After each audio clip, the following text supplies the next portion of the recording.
I guess upbringing would be the word in the Marine Corps, but to everybody who doesn't know you, what is the story of Peyton Black going through the Marine Corps? What is your upbringing? Lots of hazing. Yes. That was just everybody's story. Mm-hmm. I wasn't really the best Marine, I wouldn't say. Oh, let me backtrack. So what did you do? Like, who were you with? That kind of thing? Oh, I was with Cat, 28 Cat. Okay. Same company as U-Weapons. Mm-hmm. I was for most of the time, I was in the second squad, first truck with the 50 cal. Mm-hmm. My entire career, I was just a driver, which is pretty lame. Mm-hmm. I only jumped around a couple of times for 1 or 2 field ops. It's mostly 2-1. So what was, because Cat was pretty intense, even looking at it from 81s, but like, what was the culture of the 2-8 Cat unit that you were in for? So if you had to articulate it to people who just don't know what it's about. That varies a lot depending on our commanding officer. So when it was Lieutenant Mortensen, the very first one when we got in, he was pretty laid back, not in a bad way. You know, he kept us accountable and all that. But then Lieutenant Sierra came through. Now, we didn't realize until after he had gone how good he was. We all just hated how hard he was on us. Then Lieutenant Nold comes through, and he literally, I think you've had him on the show. I did, yeah. So I don't know, it's not verbatim, it's years ago, but he literally was like, hey, I know who you guys come from, Lieutenant Sierra, so I'm not going to be too hard on you guys. And he never had to be. Like, we all just held ourselves accountable because of Lieutenant Sierra. Yeah. Which is good in hindsight, but during, man, he was rough. He was rough to deal with. Can I share a memory that I found Sure. that I found of you guys? So to go back to like it wasn't even hazing. It was just normal, senior kind of boot stuff. But it was, so we all got to the fleet. It was like 10 of us in our little drop that got to the unit. And everyone else was gone in California, remember, for Bridgeport. And then it was just us. I remember there was, I want to say it was a Saturday or maybe a Friday. Chapman and then some of the seniors that you had from Cat, they had called all of us to come up to their barracks room or something. Really? Yeah, but the 81s guys we went up to not knowing he just wanted the Cat guys. So all I remember seeing is like, we're like, shit, we don't know what he wants. Cause they were pretty intense guys. And so we're being fresh, boots, we're scared out of our mind. So we get up to the floor. All I see is somebody like asking us like, wait a minute, are you guys in Cat or 81s? We're like, no, we're 81s. He's like, all right, get the fuck out of here. But I remember when we were standing up there, just, not knowing what's going to happen.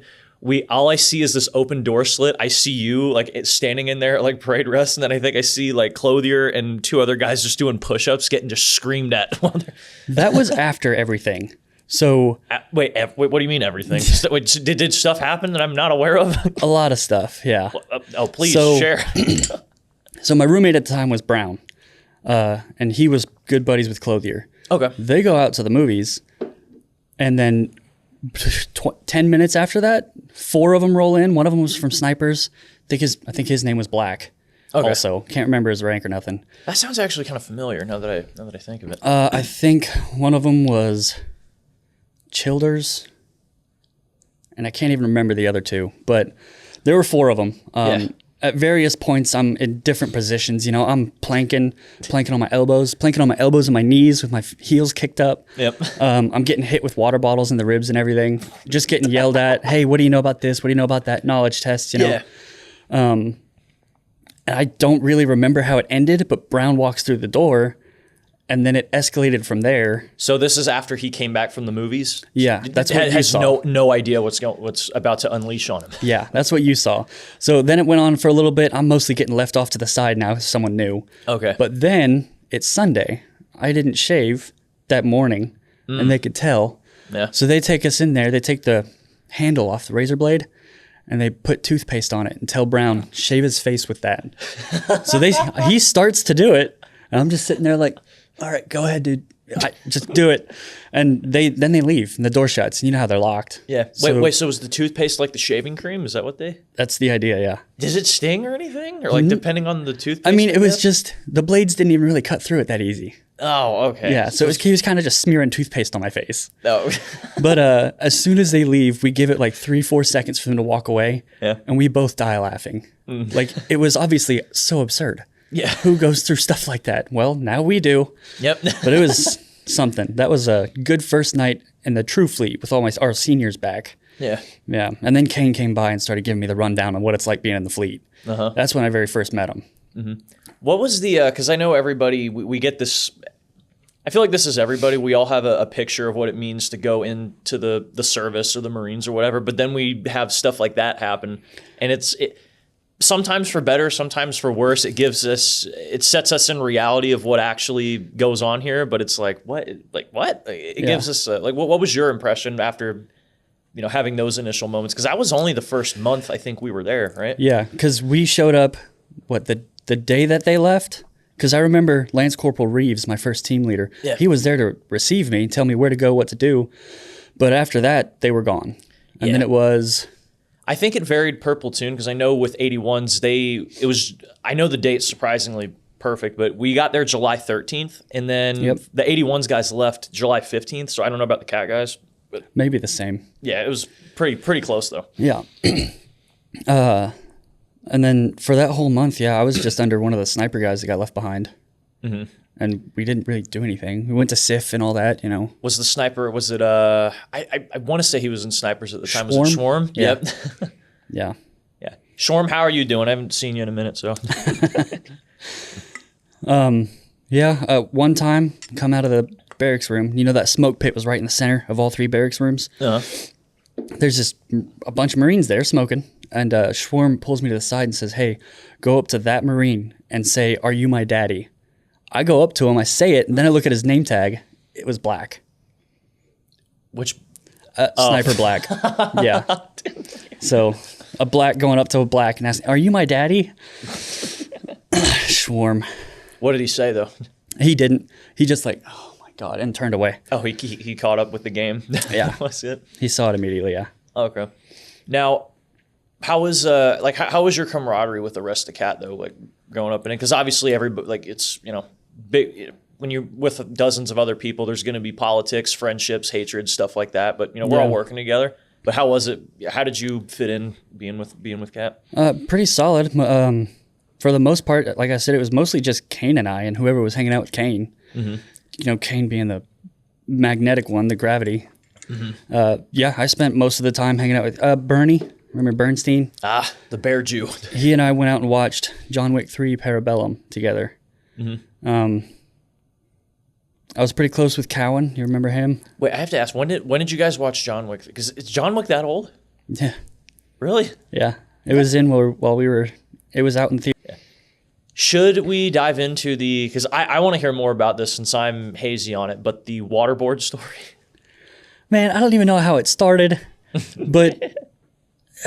and who knows how any of it starts. Yeah. So in Japan again, I was roommates with Davis Ryan, again, the tire guy. Yeah. And Lacoste. You remember him? Yes. So they just decided they wanted to do it. And I'm like, okay, I'm not going to do it, but I'll record you guys. So for I think that video was 3 minutes and 8 seconds long. And they weren't bound or nothing. They could take the towel off, but they didn't. If I cut you off, I just want people to appreciate the irony of this, because I try to convey the fact that, people in the Marines, the military, they're like regular people, except we want to get waterboarded. We want to, throw ourselves in tires. We're like regular people, but then we do. Yeah, but we have so much energy. We do dumb shit all the time. Yes, exactly. Yeah. So like I said, they weren't bound. They had the towels on their own faces. So how are they? Because if I'm not mistaken, I think when you waterboard somebody, or at least from what we've seen of terrorists trying to do it to, their victims, who it may be, don't they have them kind of bound on a chair, and they're almost upside down? They're laying like this in a way? Yeah. It's the binding, that was just to point out the fact that, hey, if this was real, you would be bound because you can't take the towel off your face. Yeah, you're literally stuck. Weren't bound and still just held it and coughed and sputtered. They went for it, dude. They kept going. Were they just flat on the ground? Yeah, they were laying in the shower. Okay. In the Japan showers. Shows a video. Yeah. Yeah. How long did they last? I'm very curious how they held out and maintained this. Man, that's with 30, 20, 10-second stints. They just, like I said, they just kept going. It was so ridiculous, so dumb. But yeah. Both of them did it, and I have video of both of them. What's crazy? So I will want to see this, and then I'll probably post it up there. But part of me thinks, and I don't know if this just shows how much of a psychopath that I can be, but is it weird to think that waterboarding when you look at it, it doesn't look that bad. That's probably why they did it. Honestly, it's like, come on, we're watching this movie together. That doesn't look so bad. Like, because it just looks like you're getting water put on your face. Yeah. Yeah, but then that towel starts getting soaked up. Now you can't breathe through the towel. Yeah. And then it's coming through. Water's coming through the towel still. Yes. Evidently, it gets pretty intense since I've seen it happen to 2 people. Yeah. How were they when they... Because I imagine they were either maybe skittish or maybe like excited when they went to do it, but when they took the towel off and you see their faces, was it a completely different story or how? No. Like I said, they kept going for it. They did it multiple times. So they were just excited. They were having fun. That's funny. Which is wild. Chitty did send a voice transcript. Should I risk it for the biscuit knowing that this man could say anything unhinged? Yeah. You know what? Let's do it. I need to get canceled. He might even call me the N-word. Really? He might. Well, so he is black, so we do have the pass here. I'm not saying that word. Please, for the people who run social media, God, Daddy, whoever it may be, I do not. I don't condone racism. I'll say every woke message I can, so they don't really shut the page down. But let's see what Chitty has to say here. Hey, so tell Black and the entire internet, my bad. I'm a piece of shit sellout, and I have a shop. Sorry. I talk all this punk rock shit, but turns out capitalism won. I kind of figured he'd be working. It very well did, Chitty. Oh, he's giving it. A man like him gives into the system. Can you believe that? Well, you don't see the money he makes. Holy. Chitty makes money? A lot. What does he do? He's a mover, a house mover, or maybe a building mover, not just a